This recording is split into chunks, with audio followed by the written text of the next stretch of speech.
No lloré cuando el médico me dijo que mi padre había muerto. Sus palabras resonaron en algún lugar lejano, como si pertenecieran a la vida de otra persona. Asentí, firmé un formulario que apenas leí y me senté un buen rato en el estacionamiento del hospital con las manos apoyadas en el volante. Mi padre siempre había sido un hombre callado, no de discursos, pero de vez en cuando decía algo que se me quedaba grabado. El respeto no es lo que la gente te dice, una vez me dijo, es lo que se sienten seguros de hacerte.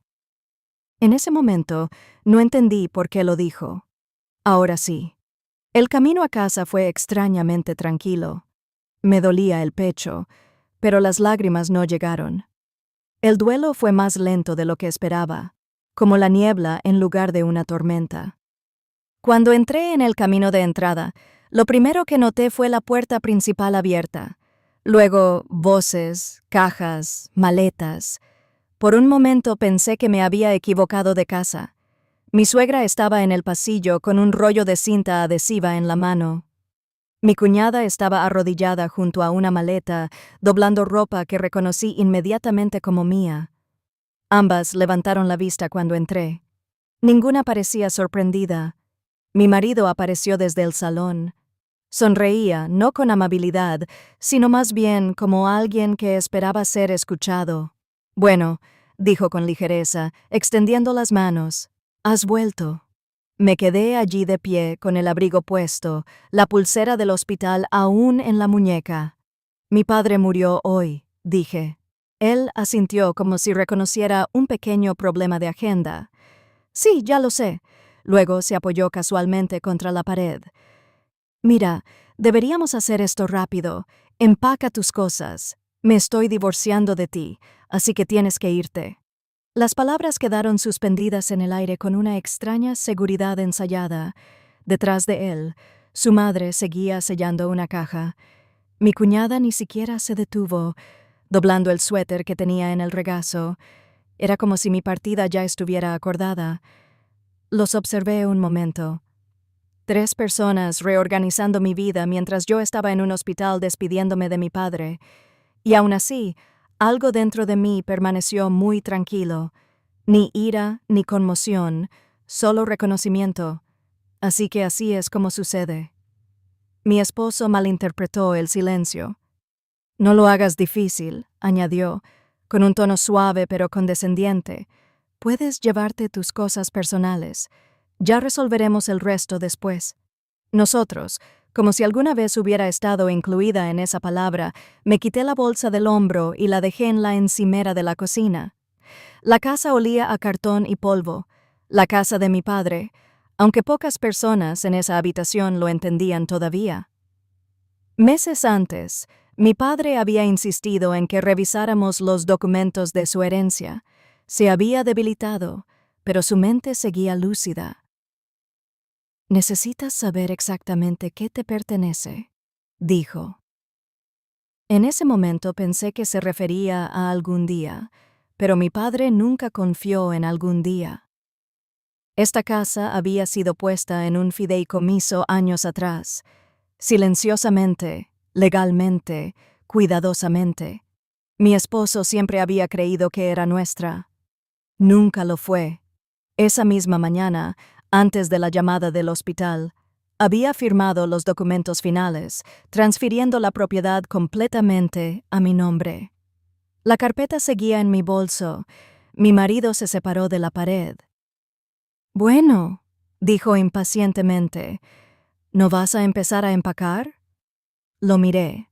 Durante años, había intentado negociar la paz en esta casa.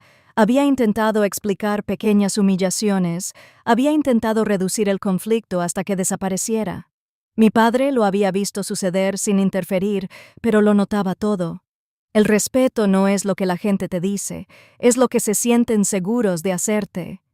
Abrí mi bolso, saqué la carpeta y la puse suavemente sobre la mesa. «¿Qué es eso?», preguntó mi marido. «Papeleo». Se rió suavemente. «No es realmente el momento para eso». Llamaron a la puerta principal. Firme, profesional. Todos se detuvieron. Mi cuñada levantó la vista. Mi suegra frunció el ceño. Mi marido caminó hacia la puerta y la abrió. Un mensajero estaba allí con un sobre y un portapapeles. Confirmación de entrega para la señora Carter, dijo. Mi esposo me miró de reojo. Di un paso al frente y firmé. El mensajero entregó el sobre y se fue sin decir una palabra más. Dentro había copias de los mismos documentos de la carpeta: confirmación de transferencia de propiedad, cambio de título de propiedad y el aviso formal que ya se había presentado esa misma tarde. No se trataba de un desalojo por crueldad, sino del proceso legal requerido cuando los residentes ya no están autorizados a ocupar una propiedad. Mi esposo hojeó la primera página. Su sonrisa desapareció lentamente. ¿Qué es esto? No respondí de inmediato. El dolor finalmente se agitó en algún lugar detrás de mis costillas. Pensé en la casa vacía de mi padre al otro lado de la ciudad, en la silla en la que solía sentarse todas las tardes, en cómo nada de eso se podía deshacer.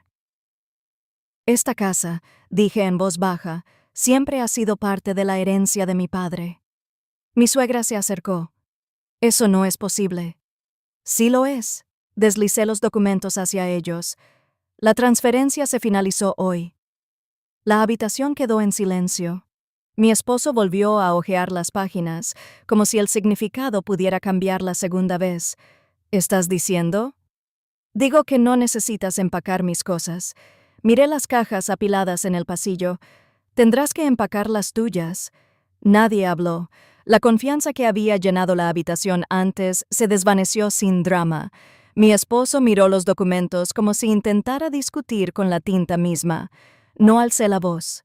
No sonreí. Victoria no era la palabra adecuada para lo que sentía, solo espacio. Te daré el tiempo indicado en el aviso, dije. Luego tomé mi bolso. Caminé por el pasillo, pasando las cajas, y entré al pequeño estudio al fondo de la casa. Mi padre solía sentarse allí cuando nos visitaba. La silla seguía en la esquina. Me senté lentamente. La casa volvió a estar en silencio. Por primera vez ese día, el dolor finalmente llegó, y en algún lugar debajo de él, algo más firme había regresado. No venganza, no alivio, solo la simple sensación de estar en un lugar por el que ya no tenía que disculparme.